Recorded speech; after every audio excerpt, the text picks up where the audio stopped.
அனைவருக்கும் என்னுடைய அன்பார்ந்த வணக்கங்கள். நம்ம நடிகர்கள் எல்லாம் ஒரே குடும்பம், ஒரே இனம், ஒரே ஜாதி.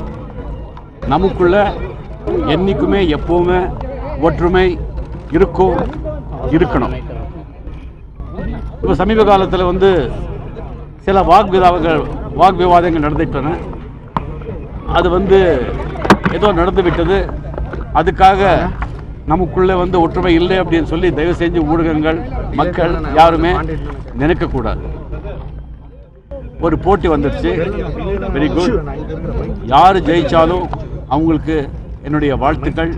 அண்டு ரெண்டாவது ரெண்டு வேண்டுகோள். முதல் வேண்டுகோள், யார் ஜெயிச்சு வந்தாலும் முதலில் தென்னிந்திய நடிகர் சங்கம் என்ற பெயரை எடுத்து தமிழ்நாடு நடிகர்கள் சங்கம் அப்படிங்கிறது மாற்றணும்.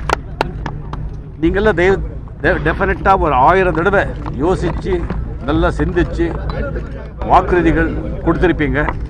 உயிரே போனாலும் சரி, ஜெயிச்சு வந்தவங்க உயிரே போனாலும் அந்த வாக்குறுதிகள் நிறைவேற்றணும். அப்படி நிறைவேற்றாமல் முடியாமல் போய்விட்டால் உடனே ராஜினாமா செய்யுங்கள். அது உங்கள் மனசுக்கும் நிம்மதி, உங்களுக்கு நன்பேரும் கொடுக்கும். வருங்காலத்தில் நல்ல எடுத்துக்காட்டாகவும் இருப்பீர்கள். நன்றி, வணக்கம். நன்றி சார்.